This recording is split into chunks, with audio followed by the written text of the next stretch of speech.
Come study with me. Come study with me. We open the books and we keep our feet steady. Let's master our craft. Let's work on our dreams. One page at a time till the whole room believes. May God give you intelligence. Alright, welcome back to May He our give you study time. wisdom. About to start right now. Let it rise in you. Come and study with me. Alright, it's time to work. So today we will continue with our subject. We're still working on the ratio. Alright. Praise the Lord. Blessed be the name of the Lord our God. Thank you, Father. Give us knowledge, understanding, and wisdom. In Jesus' name, amen. All right. So, a corporation. All right. A corporation manages inventory performance by monitoring its inventory turnover. Selected financial records for the corporation are as follows. Annual sales for year 1 is $1,262,500.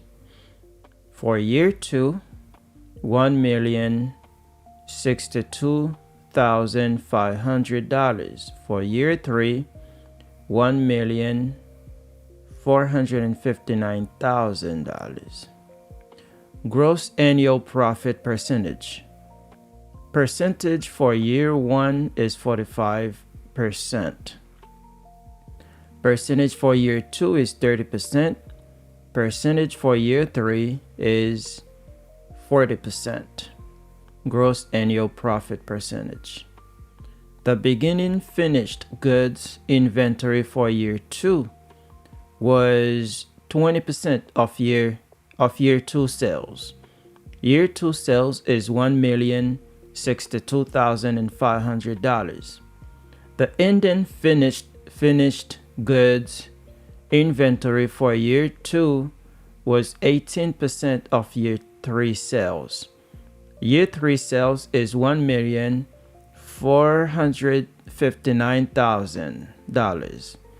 What was the corporation's inventory turnover for year 2? That's what we're looking for. Inventory turnover for year 2. Give me just a second.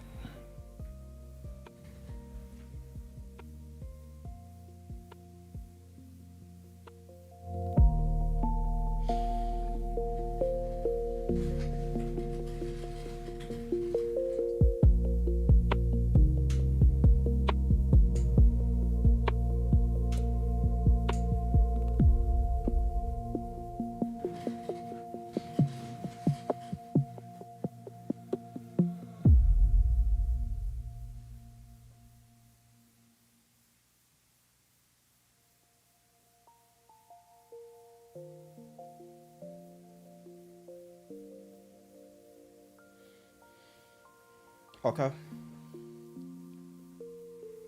All right, so let's get to work. Step 1. Let me read the question again. A corporation manages inventory performance by monitoring its inventory turnover. Selected financial records for the corporation are as follows. Annual sales. Year 1 is $1,262,500. Year 2, $1,062,500. Year 3, $1,459,000. Gross annual profit percentage is 45% year 1, 30% year 2, 40% year 3. The beginning finished goods inventory for year 2 was 20% of year 2 sales. Year 2 sales is $1,062,500. The ending finished goods inventory for year 2 was 18% of year 3 sales. Year 3 sales is $1,459,000. What was the corporation's inventory turnover for year 2? That's what we need. Step 1, what formula are they testing? It's inventory turnover equals cost of goods sold divided by average inventory. All right, so what's the question? The question is, what is the corporation's inventory turnover for year 2? So inventory turnover is cost of goods sold divided by average inventory. Cost of goods sold divided by average inventory. Inventory turnover equals cost of goods sold divided by average inventory. All right, so that's the formula. So we need cost of goods sold for year 2, beginning inventory for year 2, ending inventory for year 2. All right, so let's go ahead and calculate cost of goods sold for year 2. Step 2, find year 2 cost of goods sold. All right, year 2 sales is $1,062,500. $1,062,500. Gross profit is 30%. Therefore, cost of goods sold is 70% of $1,062,500. All right, do you understand? Let me see if I understand the idea. Step 2, we need to find cost of goods sold. Year 2 sales is $1,062,500. Gross profit for year 2 is 30%. So if your profit is 30%, your cost of goods sold is 70%. Okay, so 70% of sales, of annual sales. Annual sales for year 2 is $1,062,500. So 70% of that is $743,750. Okay, that's cost of goods sold. Find beginning inventory for year 2. The question says beginning finished goods inventory for year 2 was 20% of year 2 sales. So 20% of $1,062,500 is $212,500. Beginning inventory is $212,500. Step 4, find ending inventory for year 2. The question says ending finished goods inventory for year 2 was 18% of year 3 sales. We know year 3 sales is $1,459,000. So 18% of that is $262,620. Ending inventory is $262,620. So step 5, average inventory. We need to find average inventory. Average inventory is beginning inventory plus ending inventory divided by 2. And we do that, it gives us average inventory, $237,560. Step 6, inventory turnover. Inventory turnover is, what is the formula again? It's cost of goods sold divided by average inventory. We have cost of goods sold. We have average inventory. We just plug in the numbers. 743,550 divided by 237,560. That's 3.13. All right. Let's go through it again. Let's go through it again. All right. So the question says, a corporation manages inventory performance by monitoring its inventory turnover. Selected financial records for the corporation are as follows. Annual sales for year one, $1,262,500. For year two, $1,062,500. For year three, $1,459,000. Gross annual profit. Gross annual profit percentage for year one is 45%.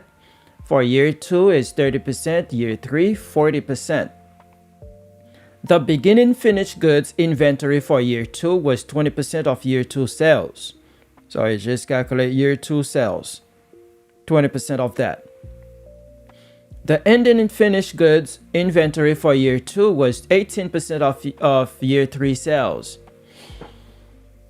We know year three sales. What was the corporation's inventory turnover for year two? Inventory turnover, what you need to know is the formula. Inventory turnover is cost of goods sold divided by average inventory. What do we have? Cost of goods sold? We don't have cost of goods sold. How do we calculate cost of goods sold? So we can find a formula, but they have already given cost of goods sold to us. All right, because gross annual profit percentage. If you have the profit percentage is 30% for year two. So we need cost of goods sold for year two, right? So we have the annual profit for year two, which is 30% of sales. So 70% of sales is going to be cost of goods sold. That will give us cost of goods sold for year two. Now that we have cost of goods sold for year two, so what do we do is 70% of $1,062,500. We calculate this gives us the cost of goods sold. Once we have cost of goods sold, what are we missing? Now we need average inventory. So to find average inventory is a beginning inventory plus ending inventory divided by 2. So do we have beginning inventory for year 2?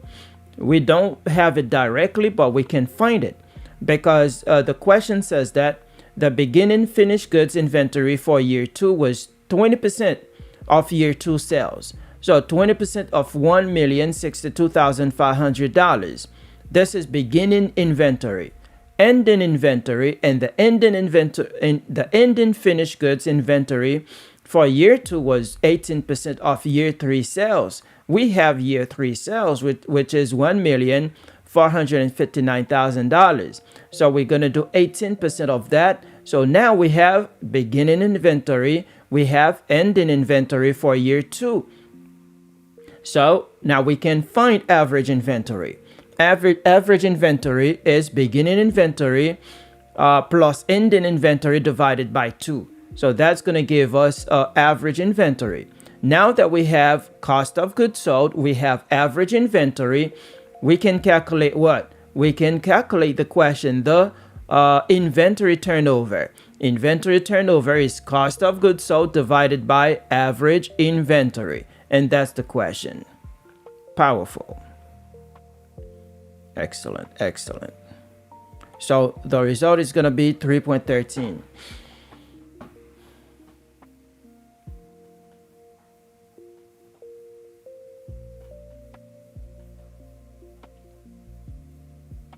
Excellent.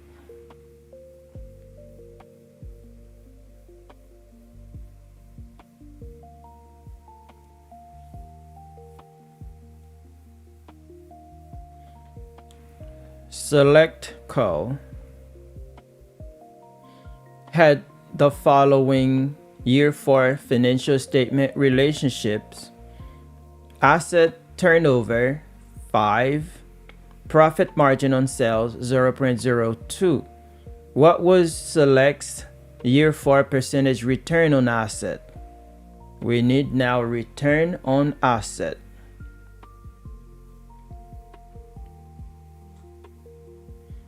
We need return on asset. We have asset turnover. We have profit margin. All right, so this is one of the easiest FAR ratio. Question once you FAR ratio questions, once you know the relationship.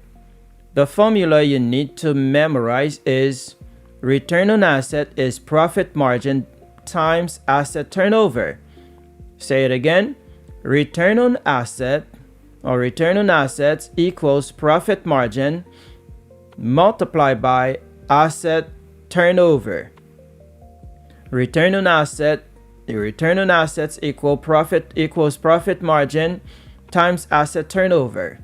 Right? We have asset turnover, we have profit margin, so we can calculate return on assets. Return on assets is profit margin times asset turnover. Okay? So this one is going to be easy.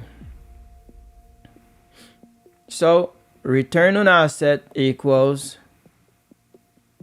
right, 5 times 0.02, which is 0.10. Convert to percentage, 10%. Okay.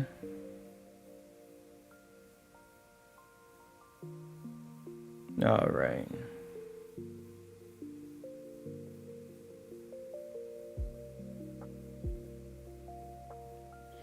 All right, so that's the formula. That's the formula you need to know. Return on assets is profit margin times asset turnover. Profit margin times asset turnover. All right, profit margin times asset turnover. This is return on assets. ROA. ROA, return on assets. Profit margin times asset turnover. Return on asset equals profit margin times asset turnover, which is the result here is 10%.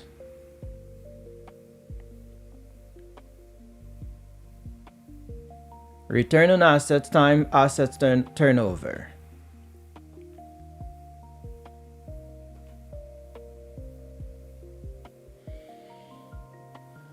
Okay. Return on assets times asset turnover.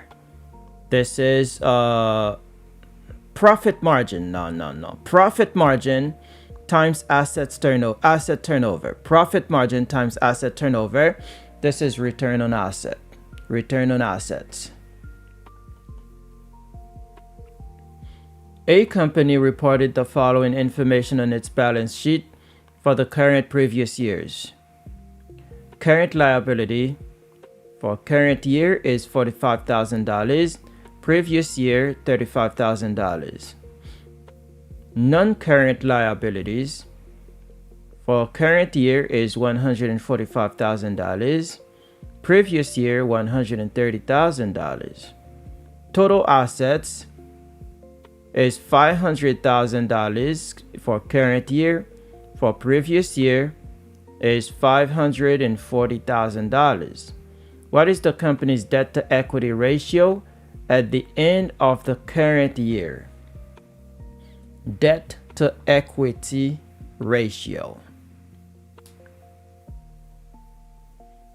What do we have? Current liability, non-current liabilities. So you have total assets.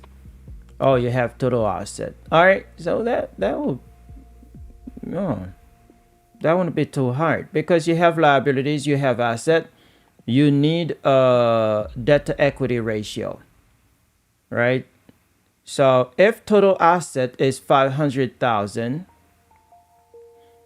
and total liabilities is 145,000 plus 45,000.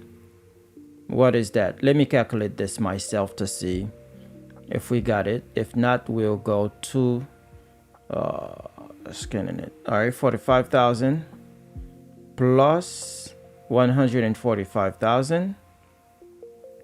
That's 190,000. Okay, so this is total liabilities. Total assets is 500,000. So it's going to be 500,000 minus 190,000. Okay.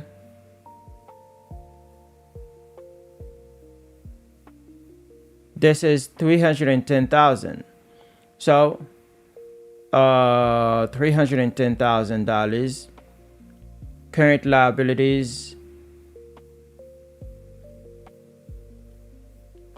and equity. This is equity because asset equals liabilities plus equity. So we have liability, we have equity. What do we need? Debt to equity ratio. So debt to equity ratio is the formula is, when you calculate total debt ratio, is total asset divided by, no, let me get that right. Debt to equity ratio. Debt to equity ratio. Debt to equity ratio should be liabilities, total liabilities divided by total equity. Yes. Total liabilities divided by total equity. That should be the formula for debt to equity ratio. Okay. Yes. All right. So what formula are we testing? Debt to equity ratio, total liabilities divided by total equity. Okay. You have total liabilities is 190,000. From here you can have total equity, which is 310,000, and then that would be, 190,000. That's total liabilities. Find total equity. Asset liabilities plus equity. So equity equals 310,000. That's right. So 190,000 divided by 310, that's gonna give you 0.61. That's okay. Yeah. Our train of thoughts was not off. It was good. But we need to be sharp. We need to go faster. All right, the following information was taken from Culver Cole's financial statements for the current year ending December 31st. Current asset, $11 million. Non-current asset, $14 million. Total stockholders' equity, $10 million.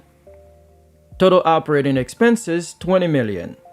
What was Culver's debt ratio as of December 31st? All right, so that's not debt to equity ratio. This is debt ratio. Debt to equity is total liabilities divided by total equity. But debt ratio is total liabilities divided by total asset. Total liabilities divided by total asset. This is, so do we have total liabilities? Yes, we can find it because we have non-current, we have total stockholders equity, total operating expense, current asset. All right, so we don't have total liabilities, but we can find it. But just for the sake of time, let's do that. Okay.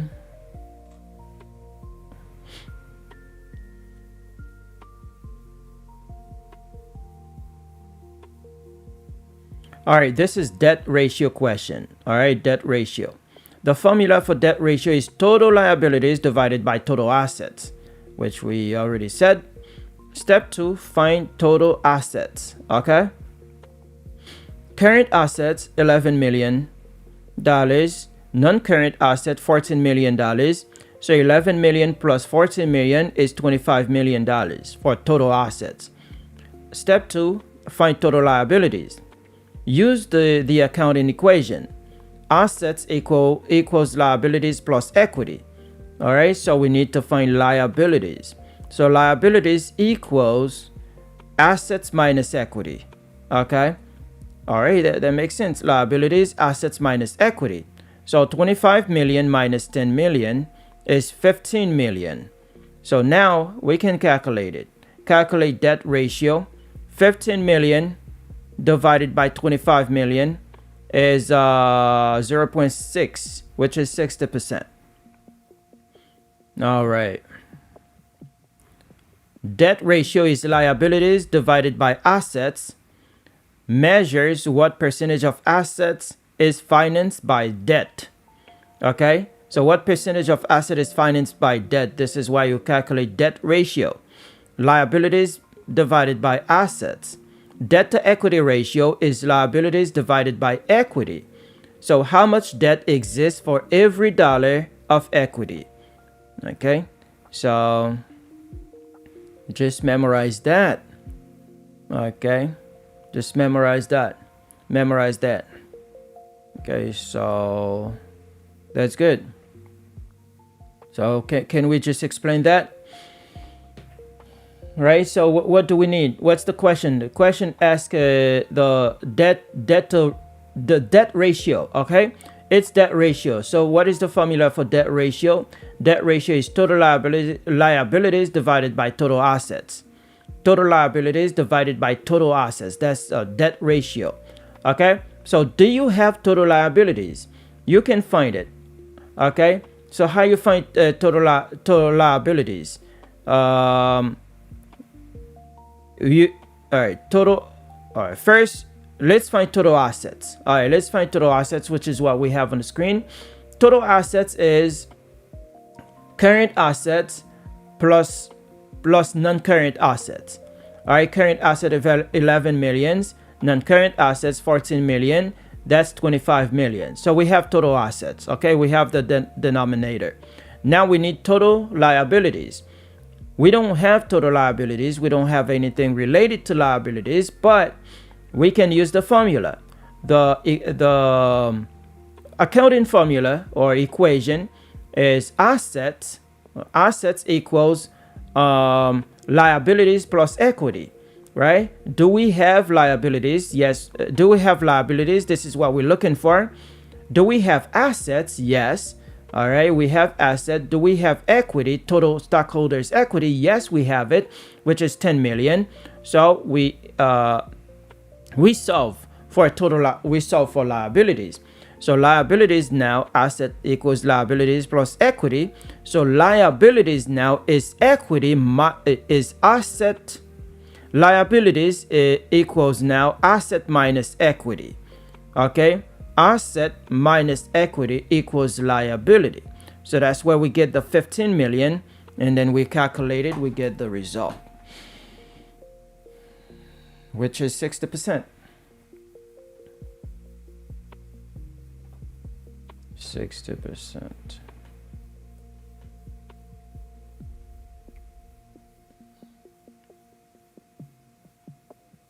Okay. At December 31st, year 2, Carico had the following balances in selected asset accounts. Okay, we have cash, accounts receivable, inventory, prepaid expenses, other assets, total assets. Total asset is 2,500 for year 2. Increase over year 1 is $890. Curry also had current liabilities. Curry also had current liabilities of $1,000 at December 31st, year 2, and net credit sales of $7,200 for year 2, then ended for the year then ended. What is Curry's acid test ratio at December 31st, year 2? Acid test ratio is quick ratio. What is the formula for quick ratio? Is quick asset divided by current liabilities. So acid test ratio is the same as quick ratio. So the formula for quick ratio is quick asset divided by current liabilities. Do we have quick assets? So what is quick assets? Is it all the assets minus inventory minus prepaid expenses. So quick asset is whatever that can be converted into cash right away. So we have cash, we have accounts receivable. Cash is $300. Accounts receivable net is, and we need to make sure it's net. Okay, so if they only give you accounts receivable, they may give you allowance.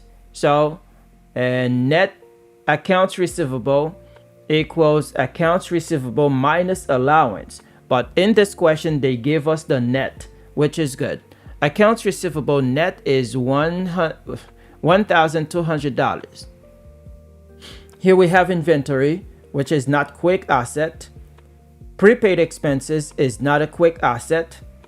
Other assets, it doesn't say what it is.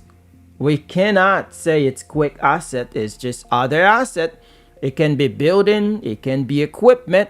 We don't know what it is, but it's not quick.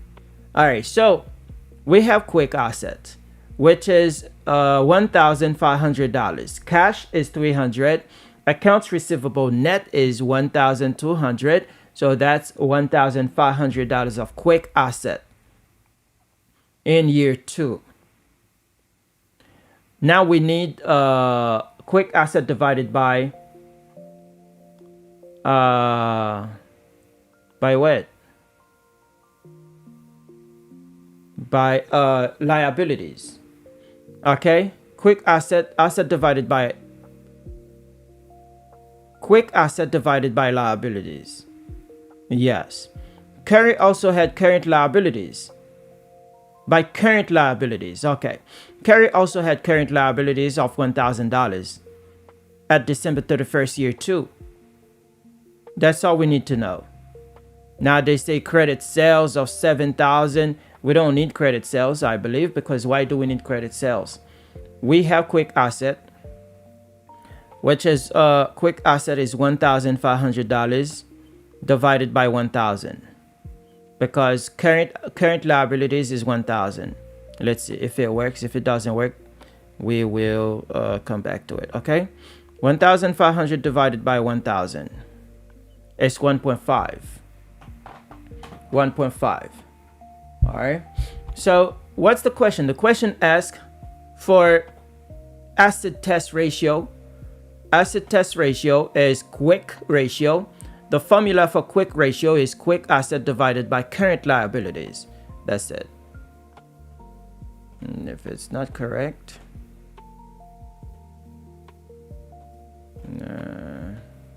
exactly. Okay, that's good. So they give us a lot more information just for confusion. But you need to know your formula. Once you know it, you know exactly what to do. A company is experiencing cash flow issues. To help identify the cause of these issues, management is calculating variances between budgeted and actual cash payments for purchases. Purchases on account during November were as follows. November budgeted is $10,300. Actual is $15,450. The company pays 70% of each purchase in the month of the purchase, 20% in the month following the purchase, and 10% 2 months after the purchase. At the end of quarter 4, what is the variance in budgeted versus actual cash payments for November purchases? For November purchases, okay, we need the variance. There is a problem. The problem is there is a cash problem in the company. A cash problem. That means they are expensing, they're spending more than what they budgeted. So in this case for November, the actual payment is $15,450. But what they budgeted for was $10,300. So they spent over $5,000 more than their budget. So they need to know why this is going on. They need to know what's going on. Other information we have is the company pays for 70% of each purchase in the month of the purchase. So the company doesn't buy everything cash. So 70% of the purchase is in the month of purchase, 20% in the following month of the purchase, and 10% 2 months after the purchase. At the end of quarter 4, what is the variance in budgeted versus actual cash payments for November purchases? All right. So in November, the actual purchase were $15,450. The company pays 70% of this purchase in November. So how much did the company pay? 70% of $15,450. All right, let me see what 70% of this is. 15,450 times 70%. All right, so in November, the company pays $10,815 in November. Okay, 10,815. 10,815. Let me write it down somewhere. 10,815. 10,815. November. 20% the following month. So in December, 20% of 15,450. All right, so now we need 20% of this times 20%, 3,090. All right, so in December they pay $3,090. Okay, $3,090 December. January is 10% of 15,450. So let's do that. We may not need it. 10%. So that's 1,545. 1,545. Okay, cool. What is the question? The question says at the end of quarter 4, so at the end of December, at the end of quarter 4, what is the variance in budgeted versus actual cash payments for November purchases? Okay, so how much did they pay by December 30th? It's 10,850 plus 3,090. Let's do that. All right, 10,815 plus $3,090. They paid $13,905 by December. All right, $905. That's what they pay by quarter 4. So now what is the variance? How much they were supposed to pay by December 4? Oh, how much they budgeted for by December 30th, quarter 4, by the end of quarter 4. So their budget was $10,300. So in November, how much they were supposed to be paying in November? So it's 70% of $10,300. 70% of $10,300 they were supposed to pay based on their budget. They were supposed to pay $7,210. That's what they budgeted for November. But November they paid $10,815. how much they were supposed to pay, or how much they budgeted for in December. It's 20%. 20% of $10,300. So their December budget should be $2,060. $2,060. What's the total? So $2,060 plus $7,210. So their budget for by quarter four should be $9,270. But guess what? They spent more. They spent $13,905. So now, what is the variance? The variance is $13,905 minus $9,270. So the variance is $4,635. That's the variance. That's how much they paid over what they were supposed to pay, what they budgeted for. All right, $4,635. Unfavorable. All right, let me see. We got it. Excellent. Excellent. This is good.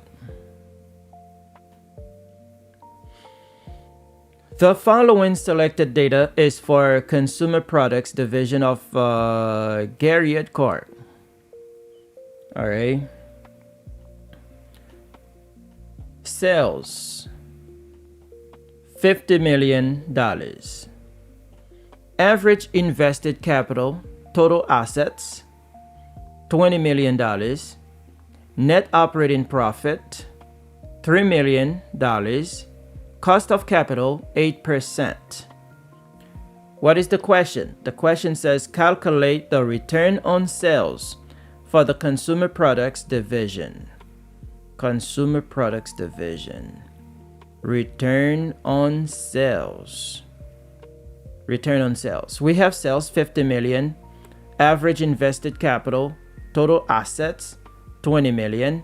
Net operating profit is $3 million. Cost of capital, 8%. So we need to calculate return on sales. Let me scan that.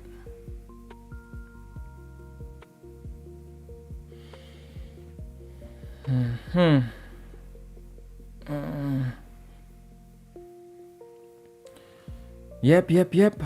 We'll get it.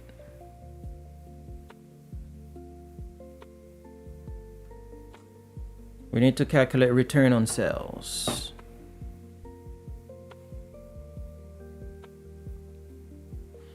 All right, let me check this real quick.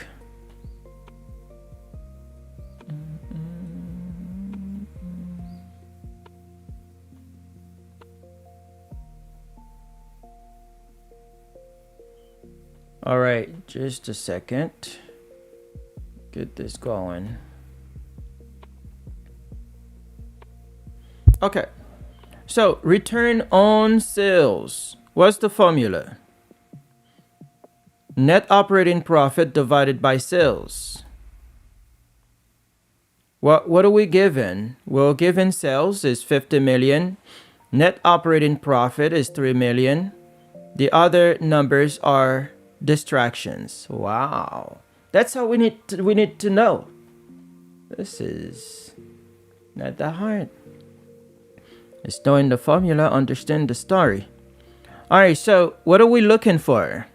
Return on sales is net operating profit. Net operating profit divided by sales. Net operating profit divided by sales. They gave us sales. Sales is 50 million. They gave us net operating profit. Net operating profit is 3 million.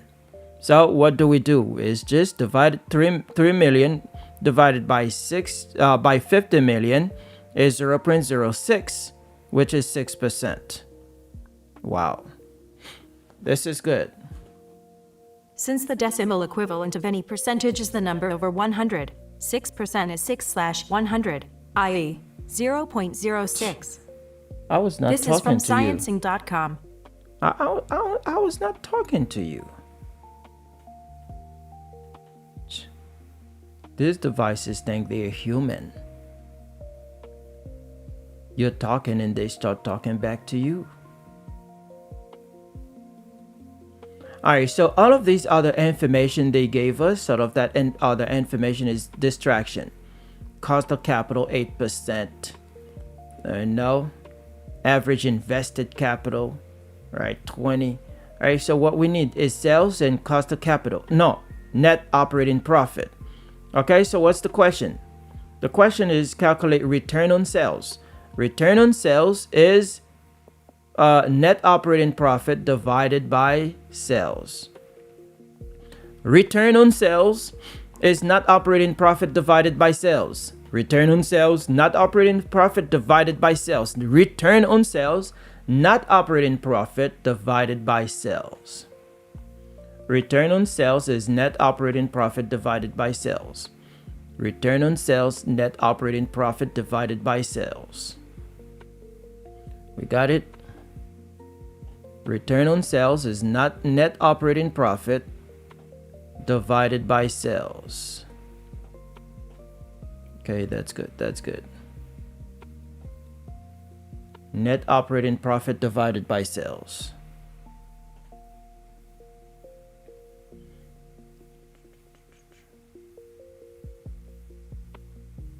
Okay, that's 6%.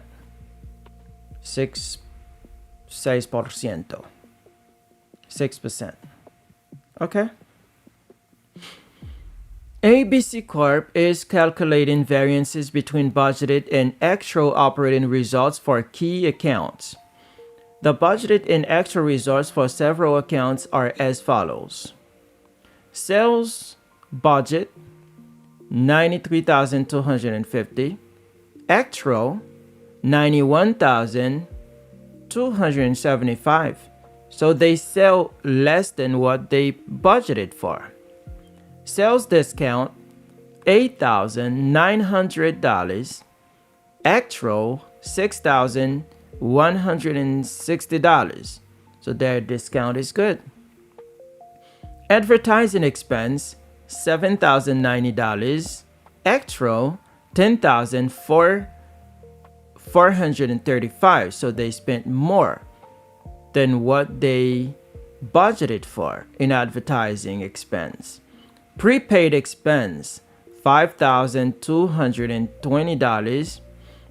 Actual, this is what they budgeted for, $5,220, but the actual is $2,440.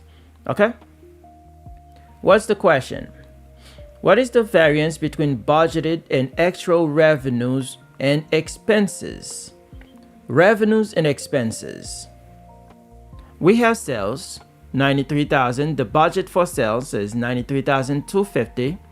The actual sales is 91,275. Sales discount, we have advertising expense, prepaid expense. So they are asking revenue and expense. Revenue, discount, advertising, prepaid expense. Okay. So we have sales. Total sales is 93. Budget. All right, let me do that to see if my thoughts are correct. If that was a real exam, would I do it? All right, so what do we have? We have total sales. Total sales budget is 93,250. $93,250. Now we will subtract all the expenses. Minus what? Minus sales discount 8,900. Yes. Minus advertising expense 7,000. $90 minus prepaid expense. Minus prepaid expense. It's an expense. $5,220. Prepaid expense could be considered as an asset. All right, I'm going to include it. So that's $72,040.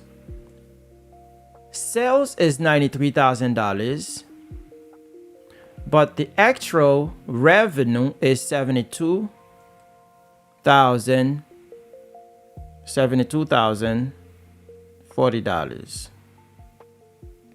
Okay. So 93,000 minus 7240.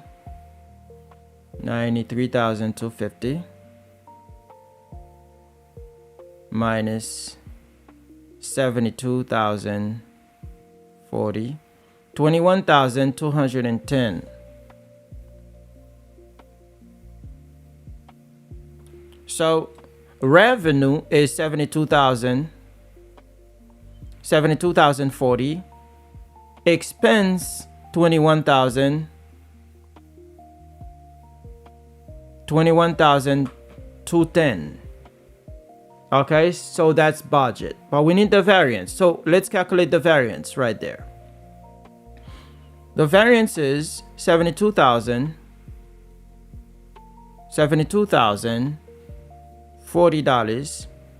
minus 21,210.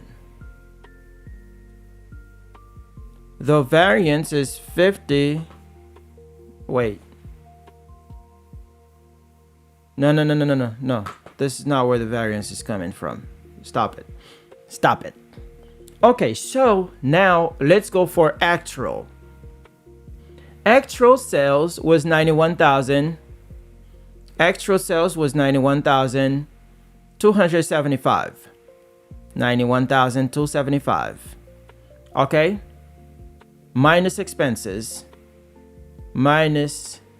All right, let me calculate the expenses first. I'm gonna need that. $160 plus. This is sales discount plus advertising expense 10,435 plus prepaid expense $2,440. That's $19,035. Okay, this is expense, actual expense. Okay, expense $19,035. That's an actual expense. Actual. Okay. All right. So now, what is the revenue? The revenue will be 91,275, which is sales. Sales minus expense. Expense is $19,035. So the actual revenue is 72,240. Actual revenue $72,240. Okay, so now we can calculate the variance. They ask, what is the variance between budgeted and actual revenues and expenses? So let's go for revenue first. Revenue, budgeted revenue was $72,040. Actual revenue is $72,240. So let's do that. This is favorable. 72,240 minus 72,040. So $200. Variance positive. $200 variance positive. Expense. Budgeted expense was $21,210. $21,210 minus actual expense $19,035. The variance is $2,175. $2,175, and this is also favorable. Okay, so let's see the answers. If this is not right, I wasted a lot of time. Okay, revenue, the numbers I'm looking for. 200, 2,175.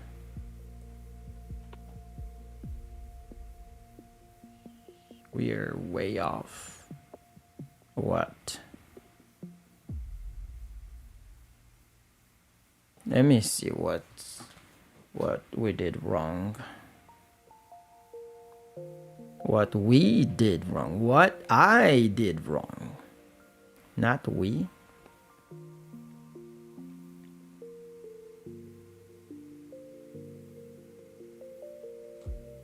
Okay, let's see.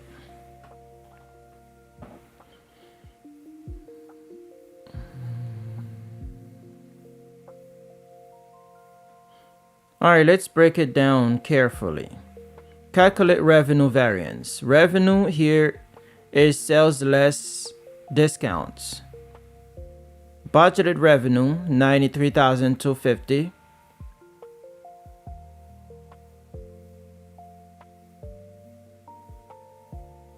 Why we're not including expenses, advertising expense and everything?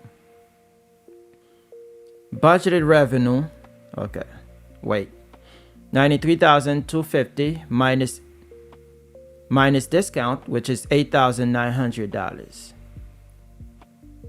equals $84,350. Extra revenue,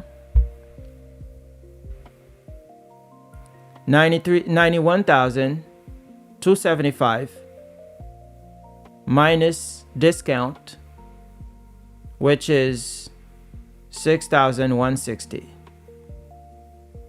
That's $85,115. Revenue variance is $765. Actual revenue is higher than budget. Revenue variance is favorable. Step 2, calculate expense variance. Only use actual expenses. Advertising expense.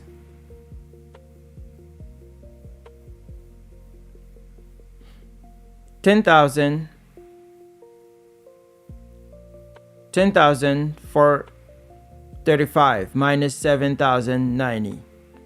3,000. The variance is 3,345. Actual expense is higher. Advertising variance is 3,000 unfavorable. 3,345. Prepaid expense. This is the trick. Prepaid expense is an asset, not an expense. That's what I was saying. You do not include prepaid expense when calculating expense variance. Final answer, 765 favorable, 3,345 unfavorable. Wow.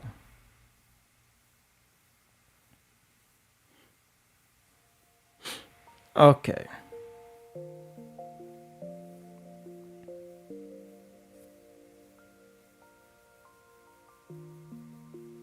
Why we did not include advertising expense as we were calculating revenue?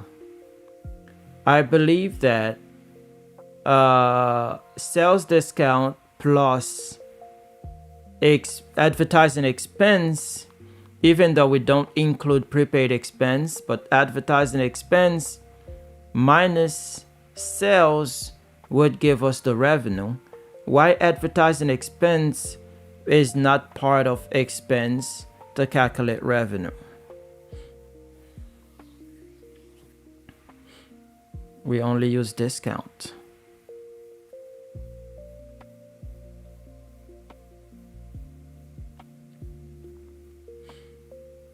Revenue is only the money earned from customers.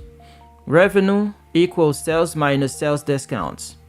For this problem is 93,250 minus 8,900. Revenue does not care about advertising expense. Profit or income, profit is what remains after expenses. Okay. Profit is okay, so I'm confusing revenue and profit. Profit equals revenue minus expenses. If we included advertising expense, we would no longer be calculating revenue. We would be moving toward profit. For example, budgeted revenue is $84,000, $84,350.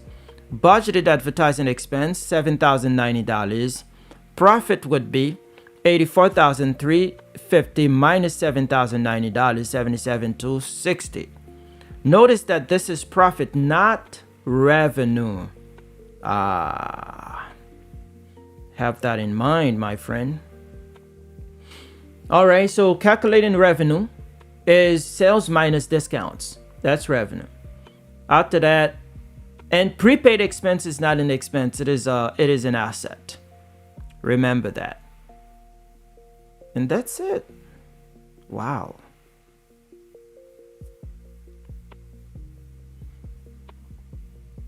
Okay.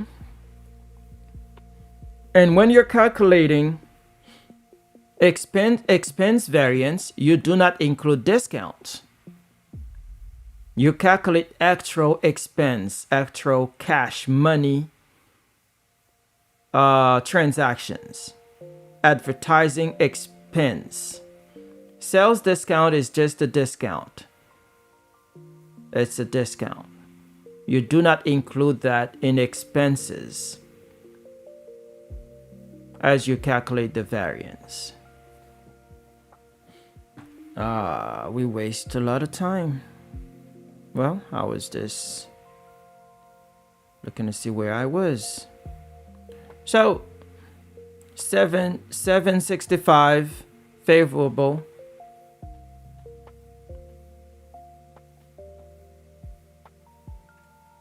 All right. And 3,345 unfavorable.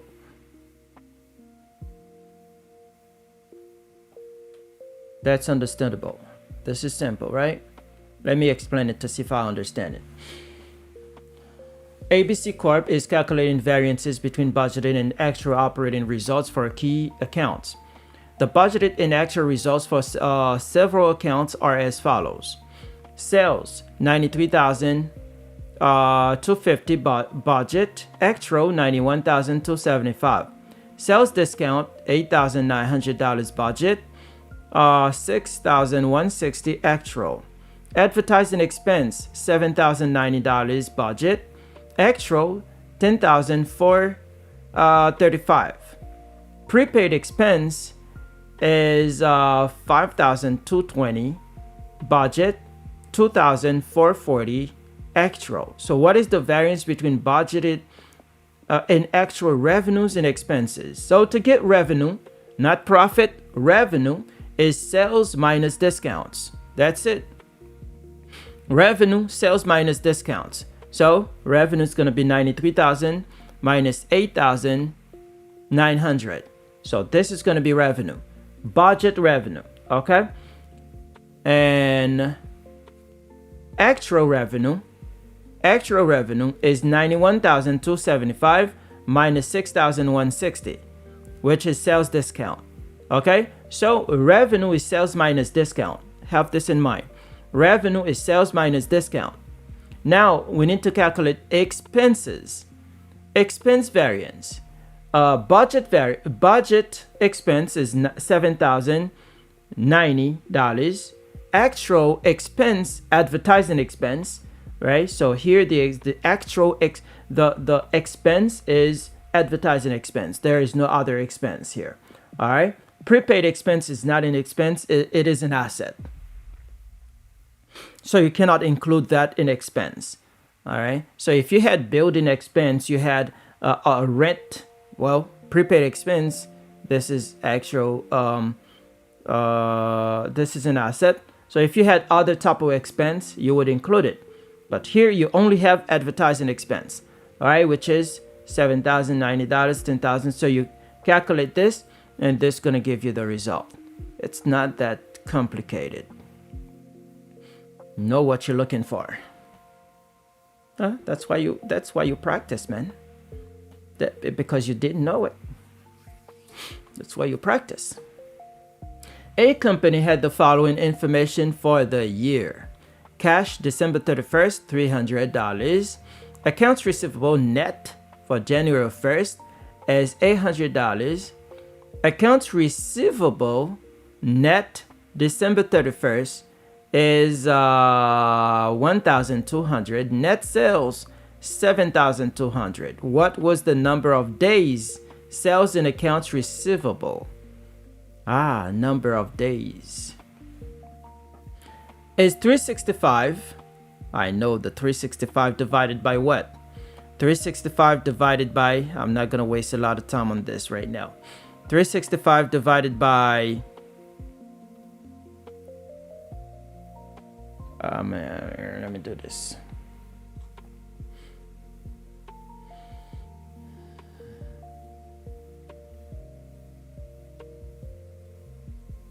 Let's see what it is. Let's see what it is.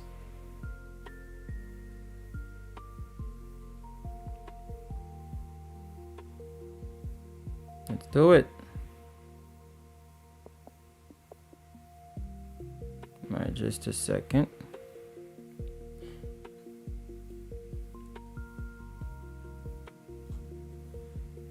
$365 divided by what?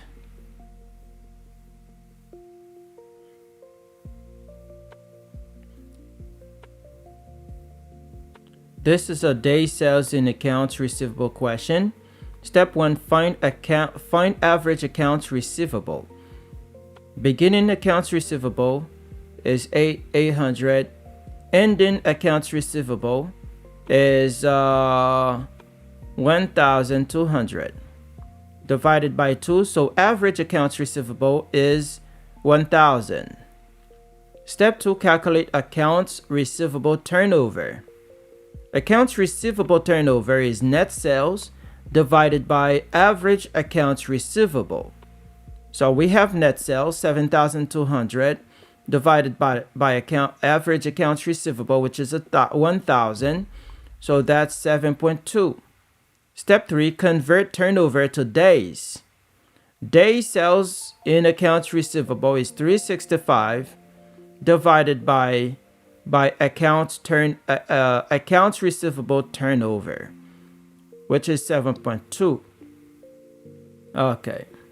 The logic, think of it this way. Accounts receivable turnover, how many times per year customers pay us? Day sales in accounts receivable, how many days on average it takes customers to pay us? All right. If turnover is 1, 365 divided by 1 is 365 days. Customers take a whole year to pay. If turnover is 12, 365 divided by 12 is 30 days. So customers take 30 days, 1 month to pay. Okay, if turnover is 7.2, 365 divided by 7.2 is 50.7 days. Okay, so net sales divided by average, no. So the way I want to do it, I want to start from what we are calculating for. We are looking for days sales in accounts receivable. Give me that formula and we resolve it from there.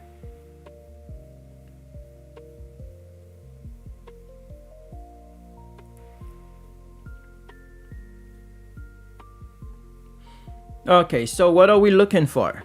The question asks days sales in accounts receivable. Before touching numbers, write the formula. Days sales in accounts receivable is 365 divided by accounts receivable turnover. Do we have accounts receivable turnover? No. Okay, so now stop. Ask yourself, do I have accounts receivable turnover? No. So we need another formula. Step 2, what is accounts receivable turnover? Accounts receivable turnover equals net sales divided by average accounts receivable. What do I have? I have net sales, but I do not have average accounts receivable. Okay, now stop again. Ask yourself, do I have net sales? Yes. Okay, time for break. Time for break. But let me finish with this thought. Okay, do I have net sales? Yes, I do have net sales. It's $7,200. Do I have accounts receivable? Average accounts receivable? No. So we need another formula. Average accounts receivable is beginning accounts receivable plus ending accounts receivable divided by 2. So we plug in the numbers. We have beginning accounts receivable, which is $800. We have ending accounts receivable, which is $1,200, divided by 2. This is where we get the 1,000. So now we have something. We have average accounts receivable. Step 4, go back to accounts receivable turnover. Now we have everything. Accounts receivable turnover is 7,200 divided by 1,000, 7.2. So accounts receivable turnover is 7.2 times. Step 5, go back to the original formula. Remember what we wanted from the beginning, day sales in accounts receivable. Okay, day sales in accounts receivable. The formula is 365 divided by accounts receivable turnover. Okay? 365 divided by accounts receivable turnover. This is what it is. All right, that's very good. We'll go to break. We'll come back.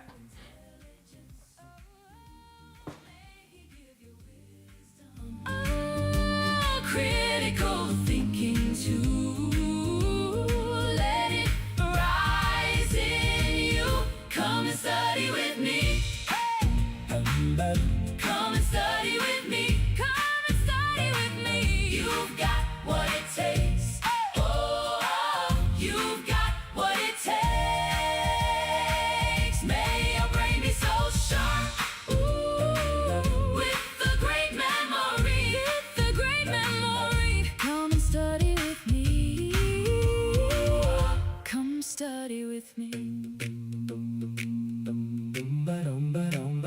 When the hours feel long, when the notes run deep, oh, keep your eyes on the goal.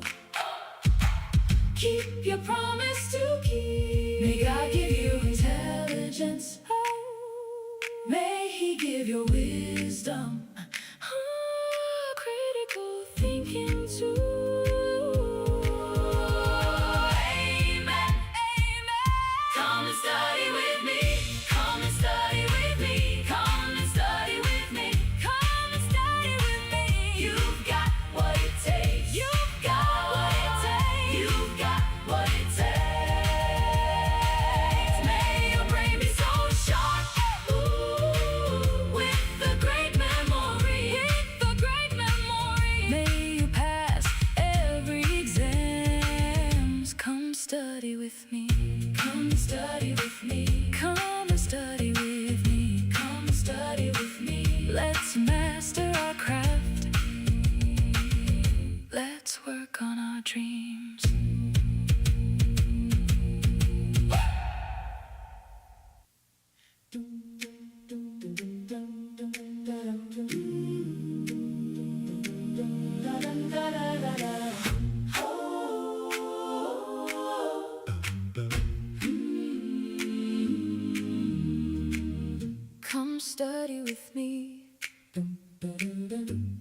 study with me. We open the books and we keep our feet steady. Let's master our craft. Let's work on our dreams. Oh, one page at a time till the whole room believes. May God give you intelligence. May He give you wisdom, critical thinking too. Let it rise in you. Come and study with me. Come and study with me. You've got what it takes. Oh, you've got what it takes. May your brain be so sharp, with a great memory. Oh, come and study with me. Come study with me. May you pass every exams with grace in your hands. When the paper gets hard, you can still take a stand. No matter if you wanna be a CPA, MD, or RN, you got what it takes. You can win again. May God give you intelligence. Oh, may He give you wisdom. Oh, critical thinking too. Let it rise in you. Come and study with me. Come and study with me. Come and study with me. You've got what it takes. Oh, you've got what it takes. May your brain be so sharp, with a great memory. With a great memory. Come and study with me. Come study with me. When the hours feel long, when the notes run deep, oh, keep your eyes on the goal. Keep your promise to keep. May God give you intelligence. Oh, may He give you wisdom. Oh, critical thinking too.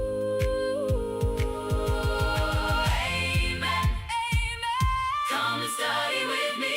Come and study with me. Come and study with me. Come and study with me. You've got what it takes. You've got what it takes. You've got what it takes. May your brain be so sharp, with a great memory. With a great memory. May you pass every exams. Come study with me. Come study with me. Come and study with me. Come study with me. Let's master our craft. Let's work on our dreams.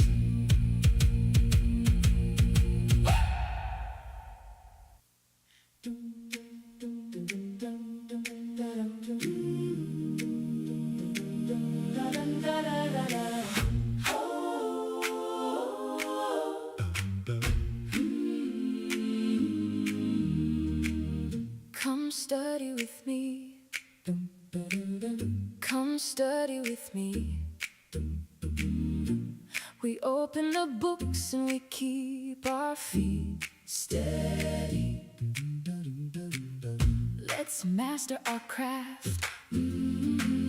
Let's work on our dreams. Oh, one page at a time till the whole room believes. May God give you intelligence. May He give you wisdom, critical thinking too. Let it rise in you. Come and study with me. Come and study with me. You've got what it takes. Oh, you've got what it takes. May your brain be so sharp, with a great memory. Oh, come and study with me. Come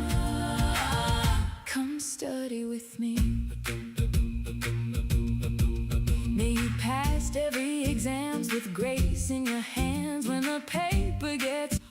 All right, let's go back to work. Let's go back to work. There was a confusion here. There was a confusion.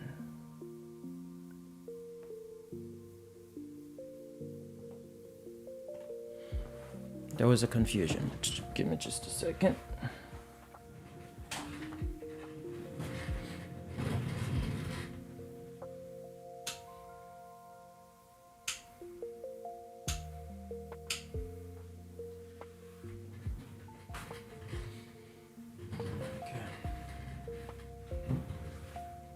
All right, so this question right here,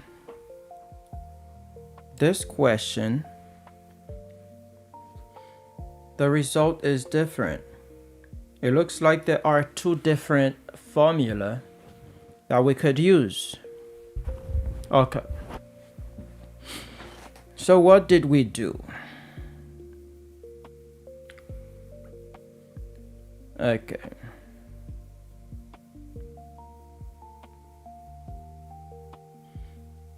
The key is that the question is using a different formula than the one we initially assumed. Start with what we're solving for. Days. Give me just a second to take this call. Hello, Ann. For a moment. Okay.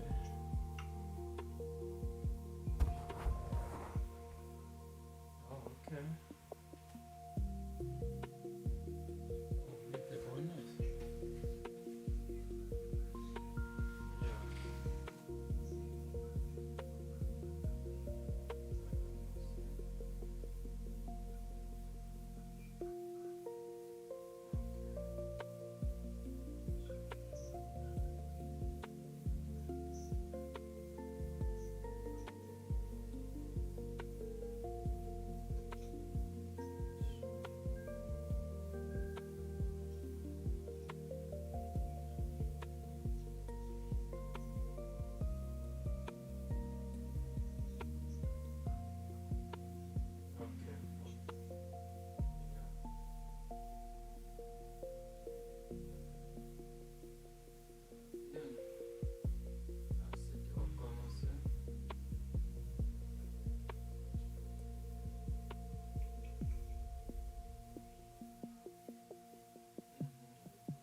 All right, let's get back to work.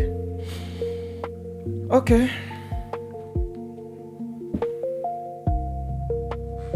We were saying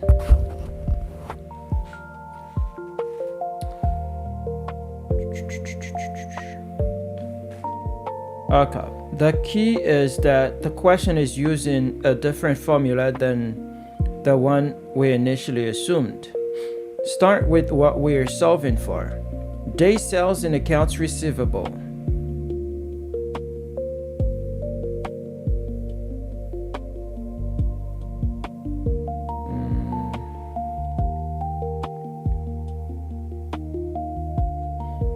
Day sales in accounts receivable.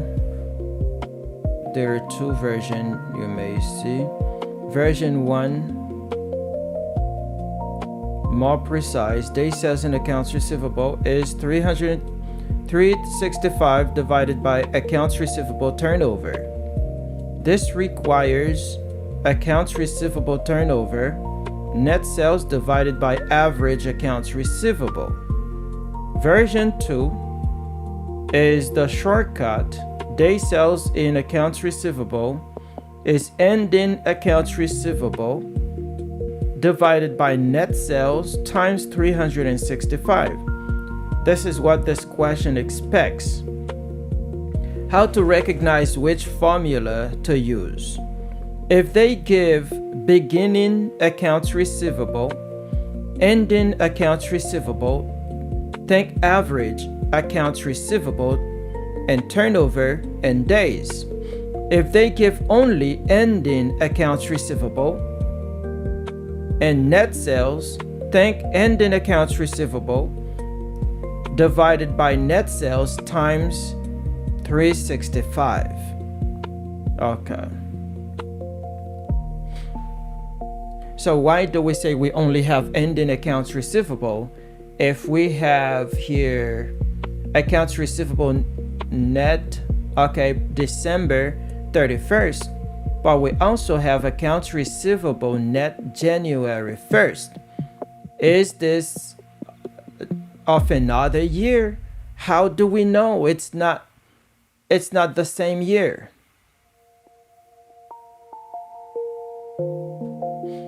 Cash December 31st, accounts receivable net January 1st. Accounts receivable net December 31st. This is really confusing.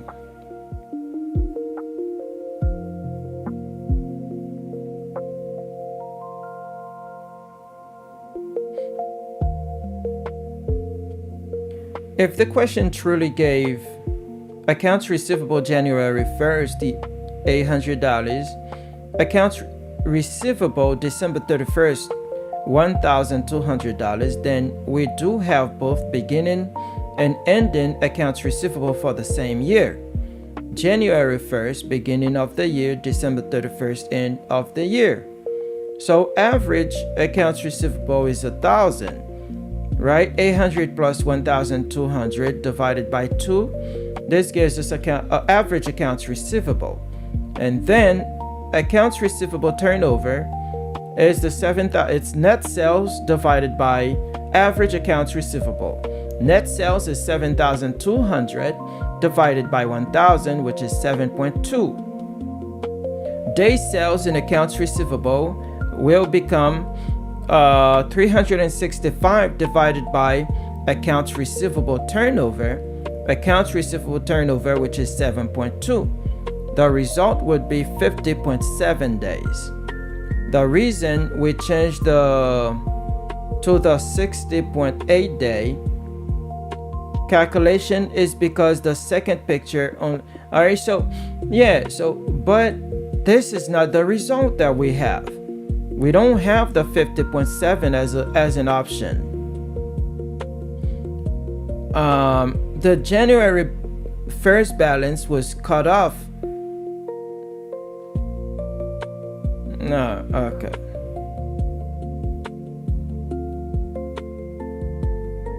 We have January 1st, we have December 31st.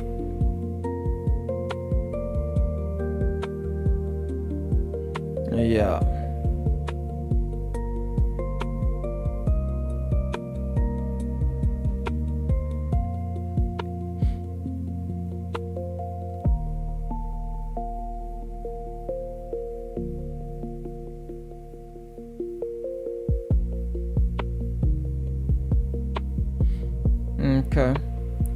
So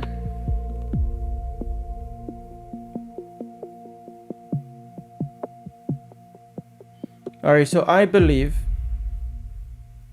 All right, so all right, I believe that if the answer doesn't match, we need to try the other formula. I believe they may be trying to see if we know both formula, but actually, and yeah, that's the only thing I may think. They may be trying to see if we know both formula because there is no reason.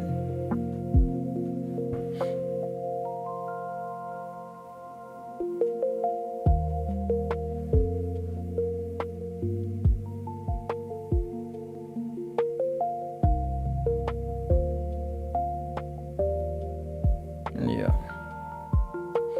The real world, in the most textbooks, day sales and accounts receivable is usually taught as day sales and accounts receivable equals 365 divided by accounts receivable turnover. 365 divided by accounts receivable turnover. You need accounts receivable turnover. Accounts receivable turnover equals net credit sales divided by average accounts receivable. Net credit sales divided by average accounts receivable. Now you need average accounts receivable. It's beginning accounts receivable plus ending accounts receivable divided by 2. So you can go back and resolve.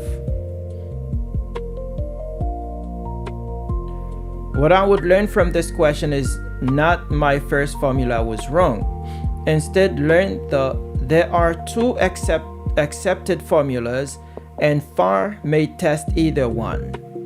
Formula 1, average accounts receivable method, which is the 365 divided by accounts receivable turnover. 365 divided by accounts receivable turnover.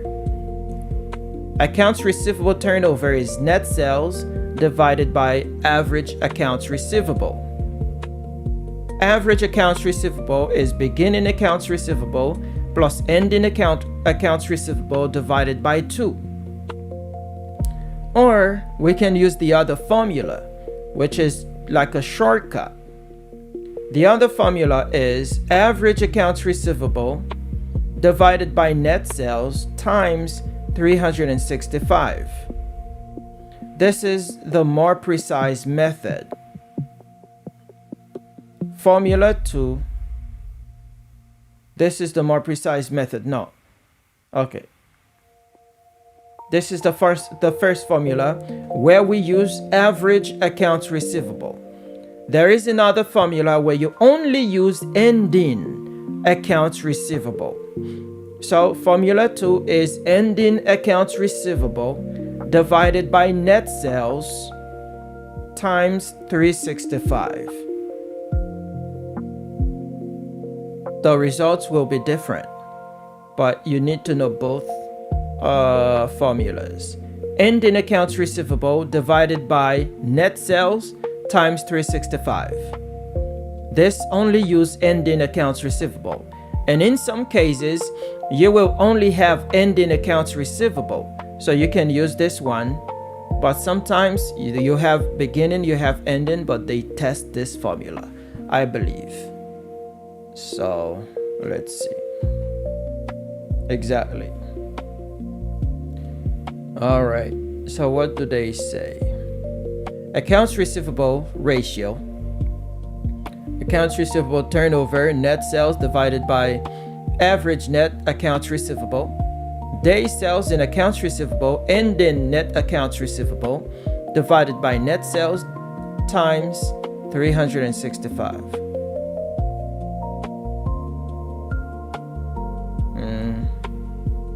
This is a little confusing. All right, so I'm not even going to go there.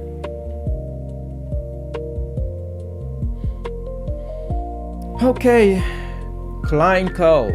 had the following accounts balances: cash sales, $1 million, that's cash money that came in. Net credit sales, $3 million, so they have $2 million in credit. Net credit sales. Cash sales, $1 million. Net credit sales, $3 million, so $4 million in total. Accounts receivable net, January 1st, $350,000. Accounts receivable net, December 31st, $400,000. What was client's number of days sales in accounts receivable? Days sales in accounts receivable. Okay. What's the formula? Days sales in accounts receivable is 365 divided by accounts receivable turnover. Okay. Accounts receivable. Days sales in accounts receivable is 365 divided by accounts receivable turnover. Accounts receivable turnover. So what is accounts receivable turnover? Is net sales divided by average accounts receivable. Now you need to find average accounts receivable. Okay, so let's see what we have. Cash sales, net credit sales, net sales. Accounts receivable net, accounts receivable January, December. Okay. What was client's number of days sales in accounts receivable? Okay, I'm going to use the first formula first. The first one is days sales in accounts receivable is 365 divided by what? Divided by accounts receivable turnover. Now I need accounts receivable turnover. Accounts receivable turnover will be net sales. Net sales divided by average accounts receivable. Net sales divided by average accounts receivable. I need average accounts receivable. Average accounts receivable in this case is beginning accounts receivable, which is net 350,000 plus ending accounts receivable December 31st is 400,000. That's $750,000 divided by 2. Okay, 375. So average accounts receivable is 375,000. So I have average accounts receivable. Net sales. Net sales. Average accounts receivable. What is net sales? I would say net sales is cash sales plus credit sales. Would be 4 million. 375. Average accounts receivable 375,000. Okay. So I would say 4 million divided by 375,000. That would be 10.66. Okay. So what am I calculating here? Days in accounts receivable. Days in accounts receivable. I'm kind of wasting some time, but that's fine. In accounts receivable equals 365. 365 divided by accounts receivable turnover. Turnover. Accounts receivable turnover. I need accounts receivable turnover. Accounts receivable turnover equals net sales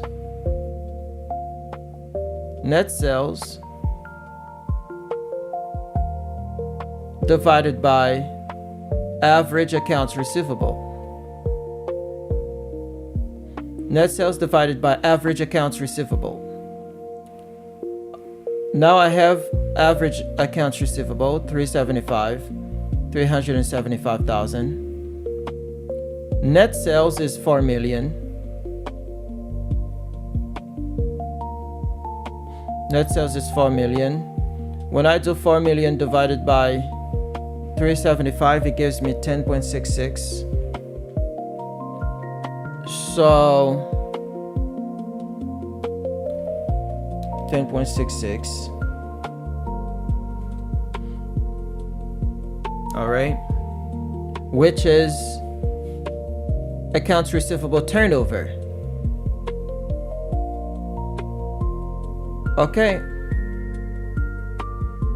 so now I can calculate days in accounts receivable. 365 divided by 10.66.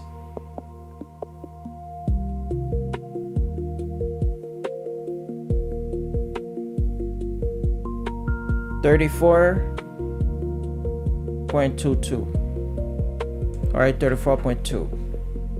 That one should be correct, because I have a 34.2.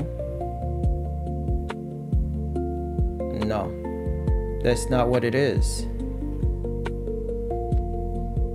All right, so let me try the other formula. This is confusing. All right, the other formula is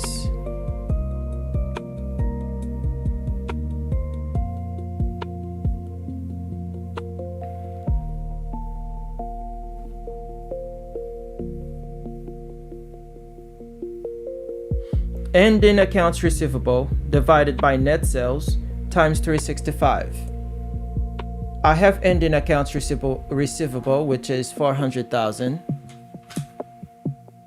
Okay, 400,000 divided by net sales. Net sales would be 4 million. Is net sales 4 million? Times 365.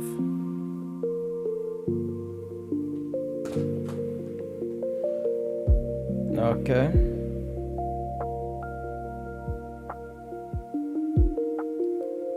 So 400,000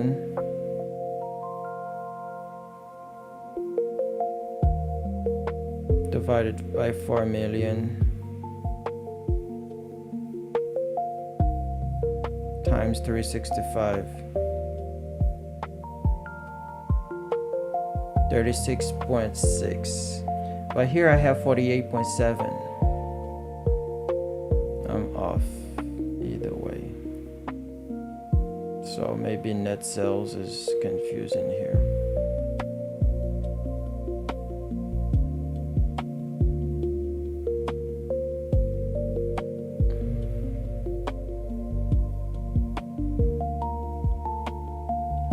Okay. Let's see.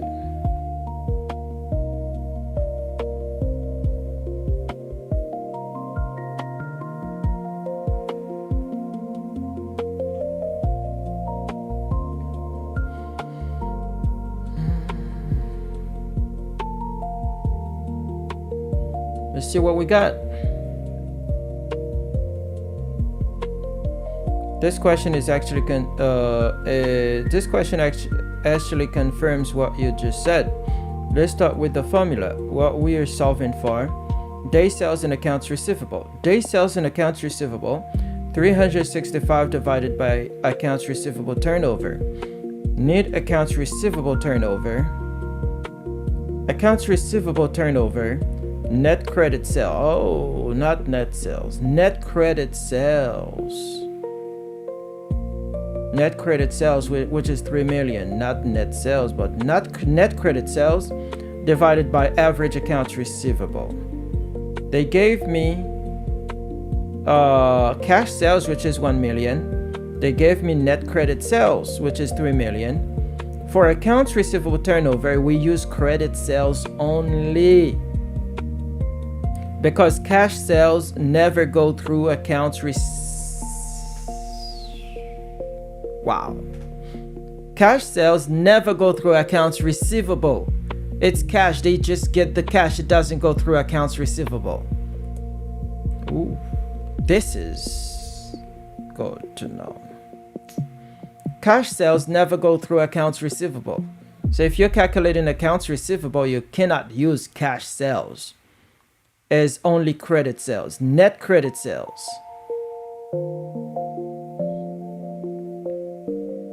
Okay. So let me see, 45.6, 48.7.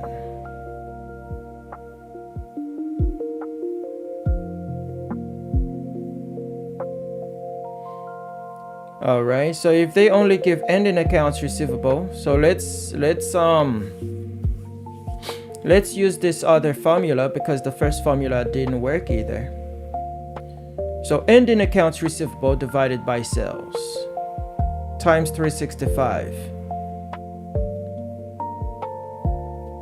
Ending accounts receivable, which is 400,000, divided by 3 million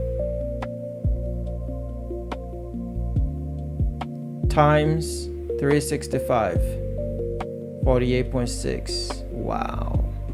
This is what they want us to use. This is what they want us to use. Okay?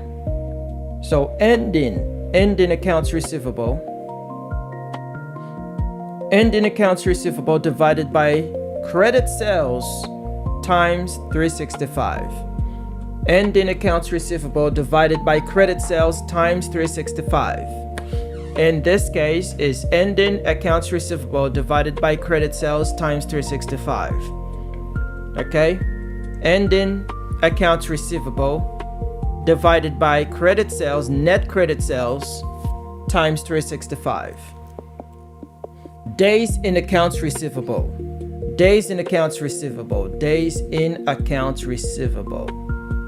Days in accounts receivable, 365 divided by net credit sales times ending accounts receivable. Ending accounts receivable divided by net credit sales times 365. Okay. See?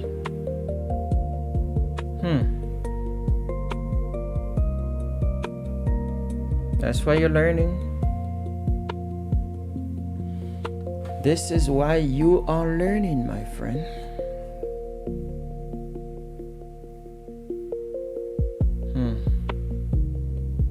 Still have so many.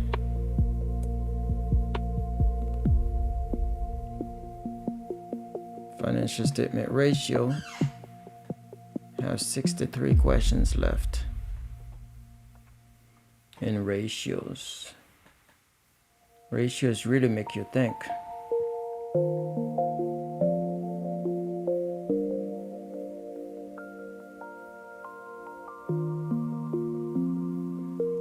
The ratios really make you think, my friend. All right, so let's go to the next set of questions.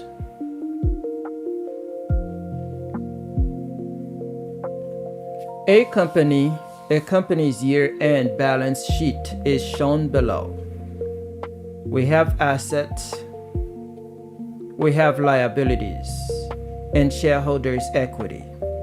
Assets, cash $300,000, accounts receivable $350,000, inventory $600,000, property, plant, and equipment $2 million. The total is $3,250,000. This is assets. Liabilities and owner's equity or shareholders' equity. We have current liabilities, $700,000, long-term liabilities, $600,000, common stock, 800,000. This is equity, 800,000. Retained earnings, 1,150,000. The total is 3,250,000. What's the question? What is the current ratio as of December 31st?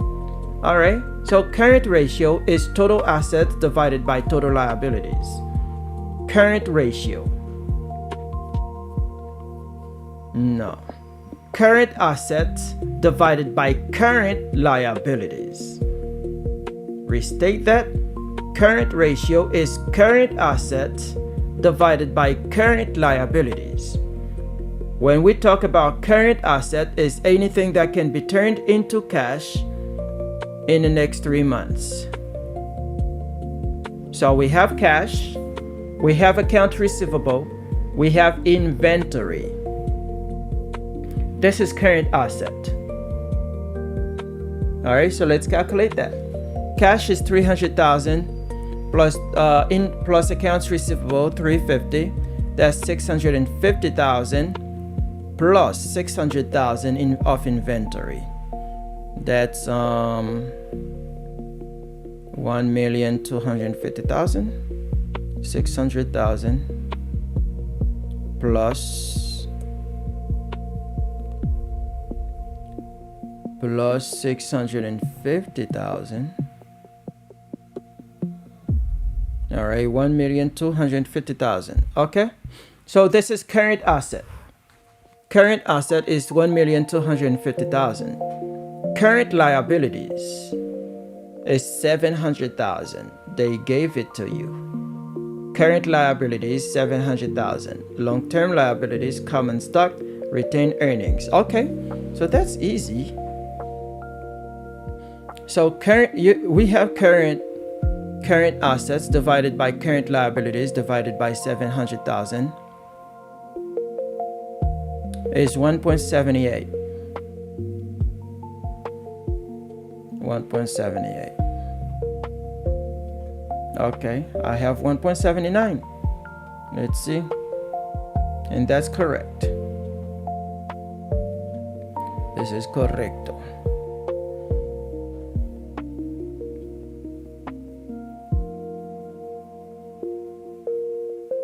Okay.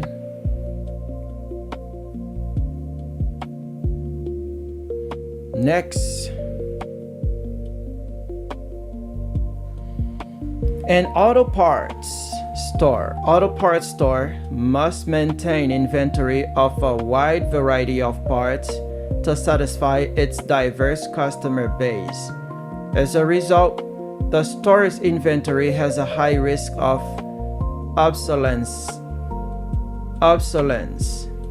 Which of the following features would be most desirable to the store's creditors during the financial review of the auto parts store? A lot of things are obsolete. An auto parts store must maintain inventory of a wide variety of parts to satisfy its diverse customer base. As a result, the store's inventory has a high risk of obsolescence.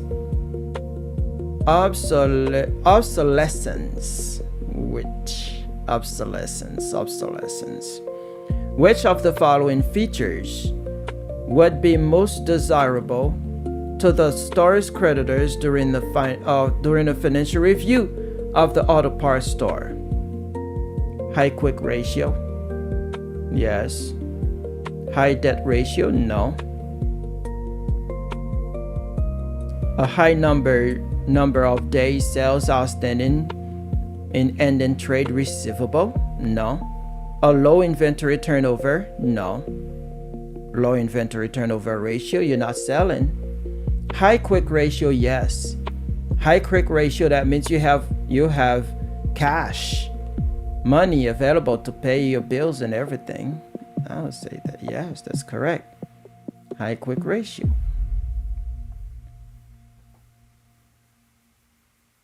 All right, quick ratio, cash plus marketable securities plus accounts receivable divided by current liabilities. cash ratio is cash plus marketable securities divided by current liabilities. There is a cash ratio too. Liquidity ratios. There are 3 liquidity ratios. Current one, the current ratio is current assets divided by current liabilities. Quick ratio. Quick ratio is cash. All right. Quick ratio is cash plus marketable securities plus accounts receivable divided by current liabilities. That means quick ratio is quick assets divided by current liabilities. Cash ratio. Cash ratio is cash plus marketable securities divided by current liabilities. You don't even include accounts receivable in cash ratio. Okay, that's good. What effect would failing to accrue salaries at the end of the year have on the following measures? What effect would failing to accrue salaries at the end of the year have on the following measures? Overstated, current ratio, working capital. Current ratio. What effect would failing to accrue salaries at the end of the year? Accrue salaries. Accrue salaries. No, I won't take time to think this through. Let me do this. Do this first.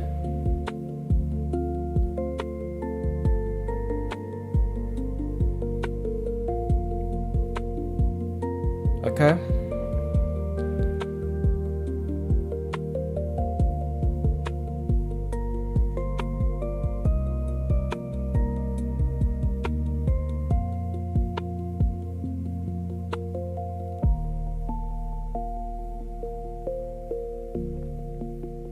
All right, so what does it say? This is a classic FAR ratio question. Let's think about what failing to accrue salaries actually does. What should have been recorded? At year end, debit salaries expense, credit salaries payable. So if the company fails to accrue salaries, it fails to record salaries payable, current liability, salaries expense. Step 1, effect on current ratio. Current ratio equals current assets divided by current liabilities. If we fail to accrue salaries, current assets, no effect. Current liabilities, too low, understated. Example, 100 divided by 50 equals 2. If salaries payable of $10 is omitted, 100 divided by 40 equals 2.5. Ratio looks better than it should. Current ratio overstated. Step 2, effect on working capital. Working capital equals current asset minus current liabilities. If current liabilities are understated,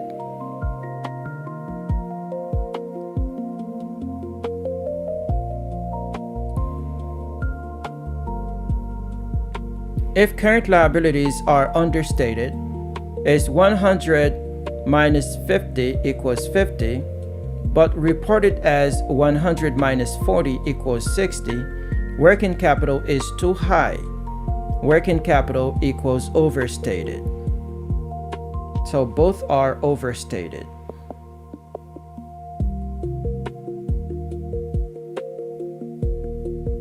All right. Did we understand that?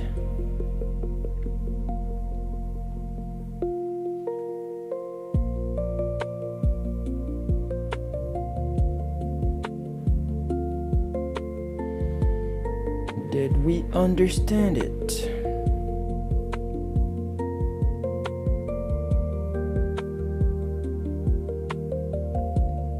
All right. So the question says, what effect would failing to accrue salaries at the end of the year have on the following measures? Current ratio, working capital. Okay. So think about what failing to accrue salaries actually does. What should have been recorded? At year end, debit salaries expense, credit salaries payable. Debit salaries expense, credit salaries payable.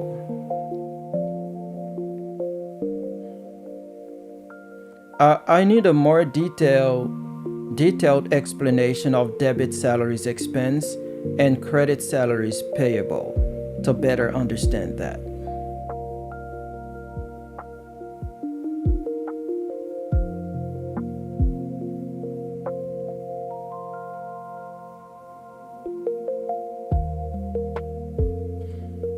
This is the foundation of accrued expenses. And once you understand it, a lot of our questions become easier. Let's start with real life. Suppose your employees worked December 29, December 30th, December 31st. You owe them $5,000 for those days, but payday is January 5th. Question: did the employees earn the money in December or January? December. They already worked. Question: have you paid them yet? No. Okay. You will pay them in January. Accrued accounting rule. Under accrual accounting, record the expense when it is incurred, not when cash is paid. Yes. Since the employees worked in December 31st adjusting entry, debit salaries expense $5,000, credit salaries payable $5,000. When debit salaries expense, why debit salaries expense? Think the company consume labor. Labor is an expense. Expenses increase with a debit. Doctor salaries expense. This puts the expense on the income statement. Why credit salaries payable? Think the debit. Alright, the company owes money. Anything you owe is a liability. Liabilities increase with a credit. Credit salaries payable. This puts the liability on the balance sheet. What if we forgot to record it? No entry is made. Income statement, salaries expense is missing. Expense too low, net income too high. Okay. Balance sheet, salaries payable is missing. Liability too low, equity too high. Because asset equals liabilities plus equity. If liabilities are too low, equity must be too high. Okay. Makes sense. All right. Which of the following is not a profitability ratio? Price earning ratio, return on asset, gross margin, operating profit margin. It's not a profitability. Price to earning ratio.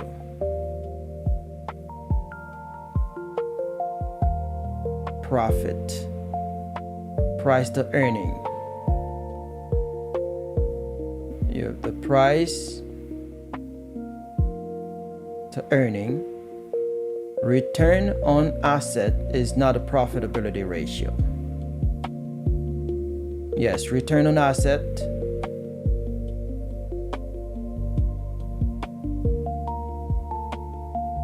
price earnings. Return on asset is profitability ratio. Price earnings ratio is not a profitability ratio.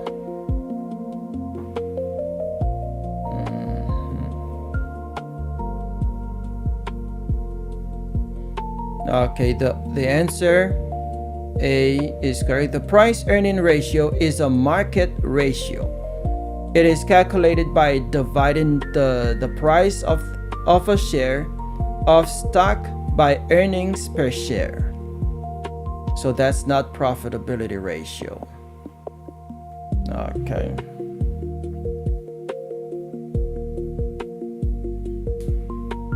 Return on asset is a profitability ratio. Gross margin is a profitability ratio. Operating profit margin is a profitability ratio.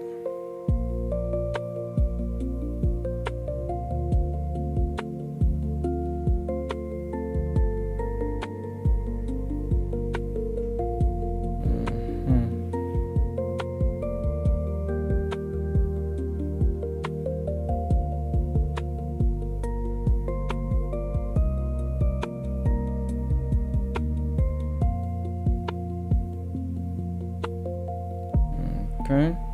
This question is testing whether you can classify ratios into categories. The question asks which is not a profitability ratio. Let's classify each one. Return on asset, ROA, net income divided by average assets. Measures how much profit the company generates from its assets. Profitability ratio. Gross margin equals sales minus cost of goods sold divided by sales. Okay, so return on asset equals net income divided by average assets. All right, return on asset, net income divided by average asset. It measures how much profit the company generates from its assets. It is a profitability ratio. Gross margin equals sales minus cost of goods sold divided by sales. Gross margin, sales minus cost of goods sold divided by sales. It measures profitability from the company's products. It is a profitability ratio.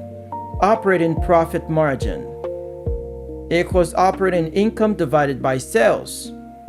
Operating profit margin is operating income divided by sales.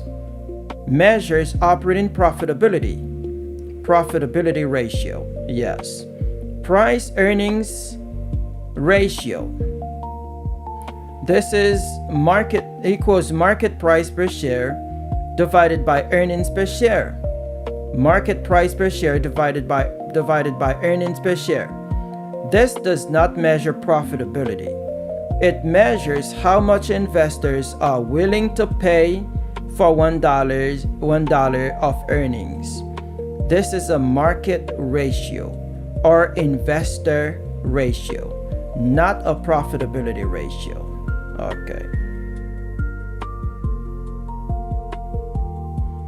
All right.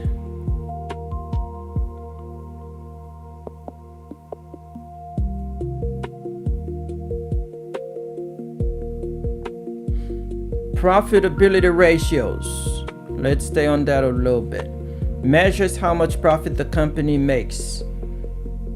Gross margin, operating profit margin, net profit margin, return on asset, return on equity. Profitability ratios. Gross margin, operating profit margin, net profit margin, return on asset, return on equity. Profitability ratios. Gross margin, operating profit margin, net profit margin, return on asset, return on equity. Liquidity ratios. It measures ability to pay short-term debts. Current ratio, quick ratio, working capital. Current ratio, quick ratio, working capital. You may need to include cash ratio. Okay? Current ratio, quick ratio, working capital, or cash ratio. I would say that too. This is liquidity ratios. Solvency ratios measures long-term debt risk. Debt ratio, debt to equity ratio times interest earned. Debt ratio, debt to equity ratio times interest earned. Solvency ratios measure long-term debt ratio. Solvency ratio, debt to equity ratio times interest earned. Market ratios measures what investors think. Market ratios measure what investors think. Price earnings ratio, dividend yield, book value per share. Price earnings ratio, dividend yield, book value per share. Price earnings ratio, dividend yield, price value per share. All right? This is market ratios. Measure what investors think. Price earnings ratio, dividend yield, book value per share. Okay.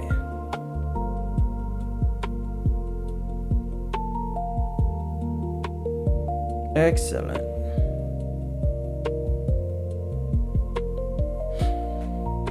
All right. Let's keep moving. The following is the financial data for Lalo Corp for the last two years. Cash, year 1, $10,000. Year 2, $20,000. Accounts receivable, year 1 for $40,000. Year 2, $50,000.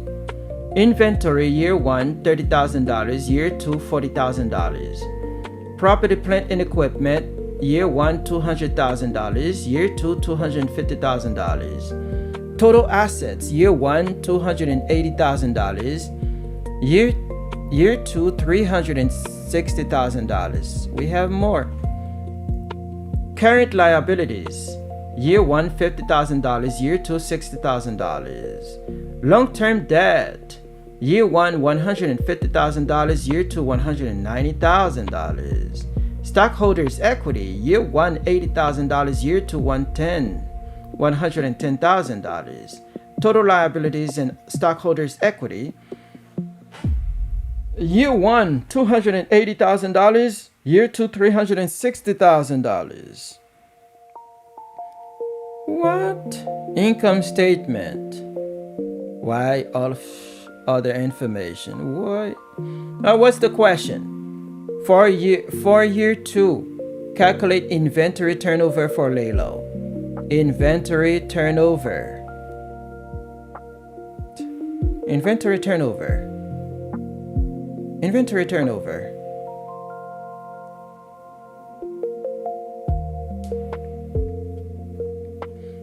All right.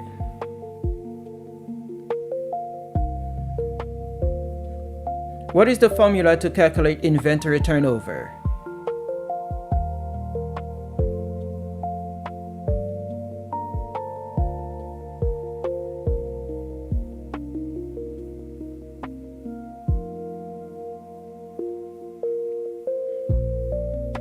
Inventory turnover is cost of goods sold divided by average inventory. Okay. Cost of goods sold divided by average inventory. So what we need is cost of goods sold divided by average inventory. For year 2, cost of goods sold is $400,000. And then average inventory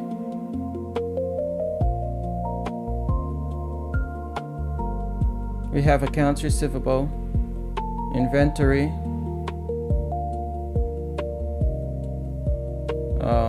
$40,000.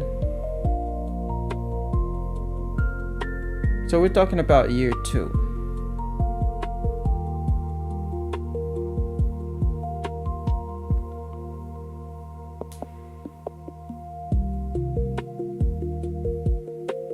The question asks, Inventory turnover for year 2. For year 2, we only have, we have inventory. It doesn't say ending or beginning inventory. Okay, we have inventory. We have average inventory. We have cost of goods sold. Cost of goods sold divided by average inventory.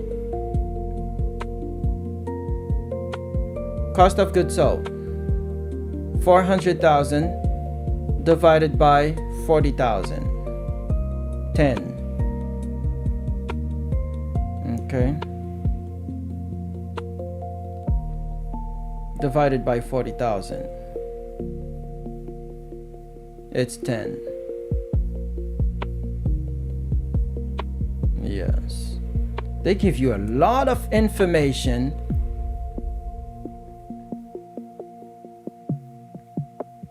But alright, so it's 11.4. Something is off. I need to know what it is. 11.4, it's not 10. So what's the problem? They say A is incorrect. Inventory turnover equals cost of goods sold divided by average inventory.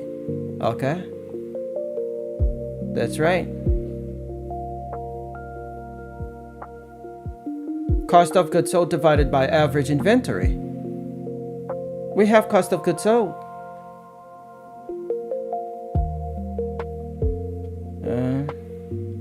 Cost of goods sold is 400,000. Average inventory is 40,000. Inventory is 40,000. I have inventory, property, total asset, current liability, long-term debt, stockholders' equity, total liabilities, and yeah. So what's the problem?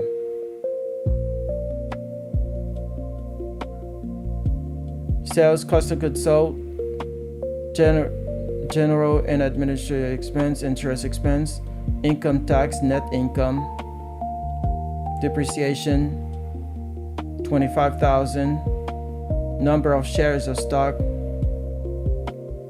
Yeah, so I don't know. Where is this 11 coming from? Hallelujah.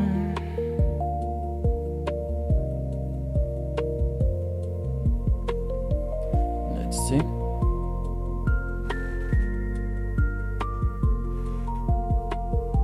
Where the 11 is coming from.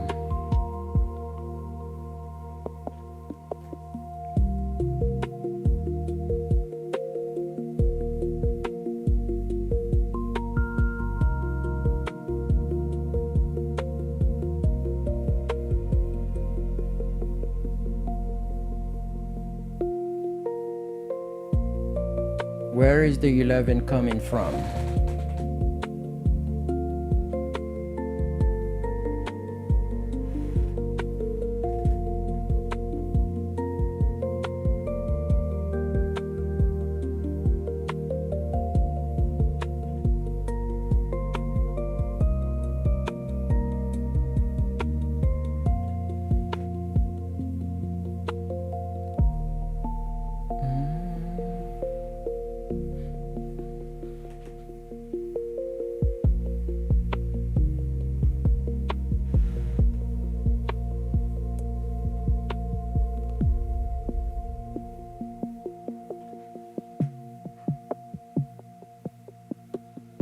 So time.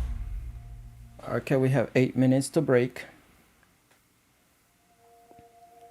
Okay. Should have been 10. I need to know where that 11 is coming from.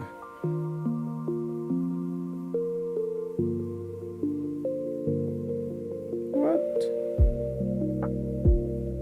What happened?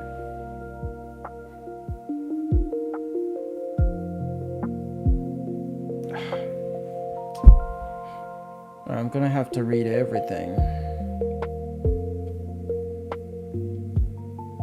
The following information. The following is the financial data for Lalo Corp for the last 2 years. Balance sheet. Cash, year one, $10,000, year two, $20,000. Accounts receivable, year one, $40,000, year two, $50,000.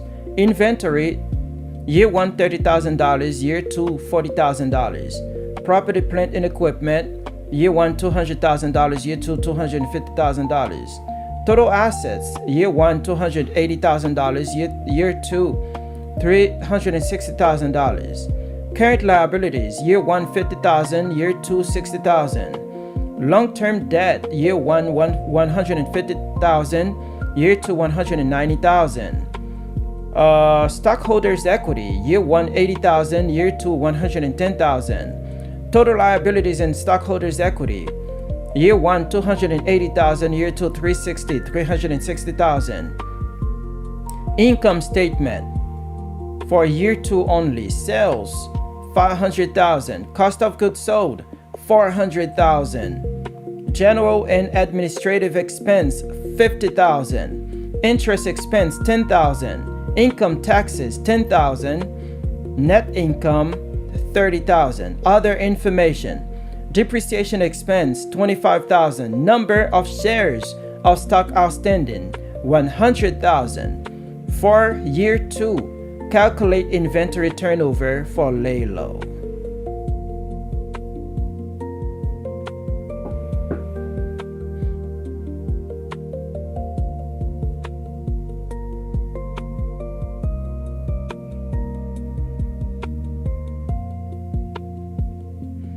Okay, it's taking its time. Taking its time. All right, let's get it.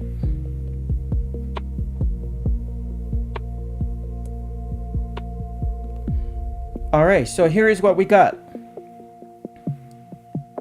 Inventory turnover equals cost of goods sold divided by average inventory. We know that. Step 2, do we have cost of goods sold? Yes, it's 400,000.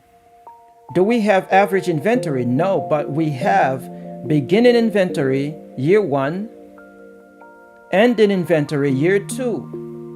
So, okay, we do beginning inventory plus ending inventory divided by 2. So that's why average inventory become $35,000. So that's why it's 11.43. That's okay. So I was thinking, since they only gave me inventory for year two, they didn't say beginning inventory and ending inventory.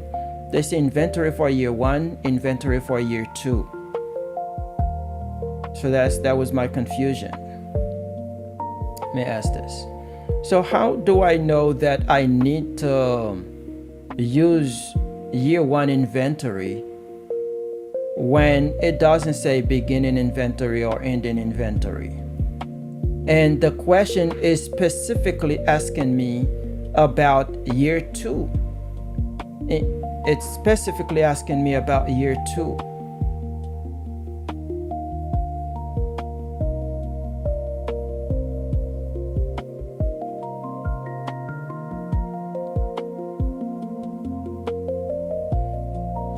Excellent question.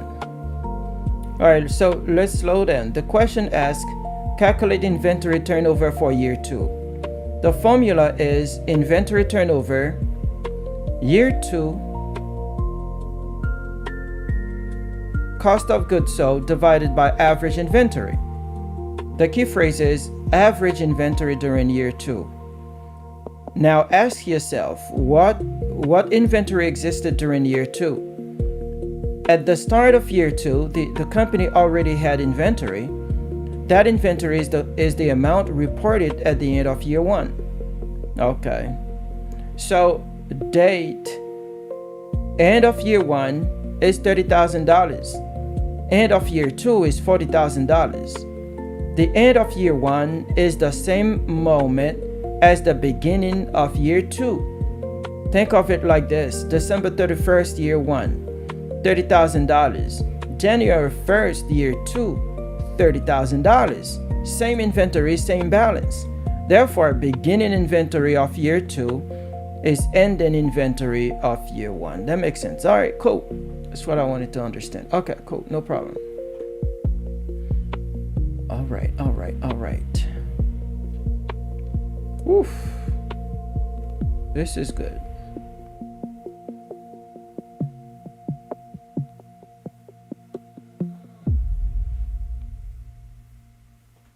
Okay. Let's do it. Let's do it. 2 more minutes.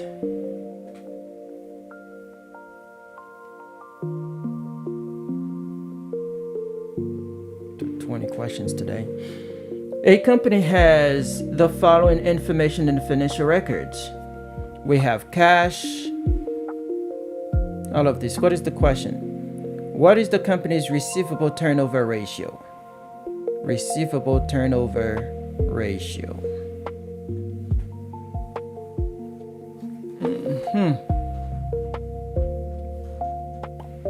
Receivable turnover ratio. Is it account receivable turnover?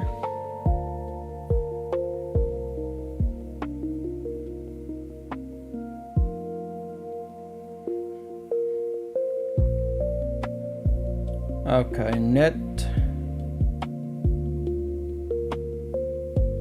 receivable turnover, I believe is net credit sales. Net sales, net credit sales divided by average accounts receivable. This is receivable turnover. What do we need? Net credit sales.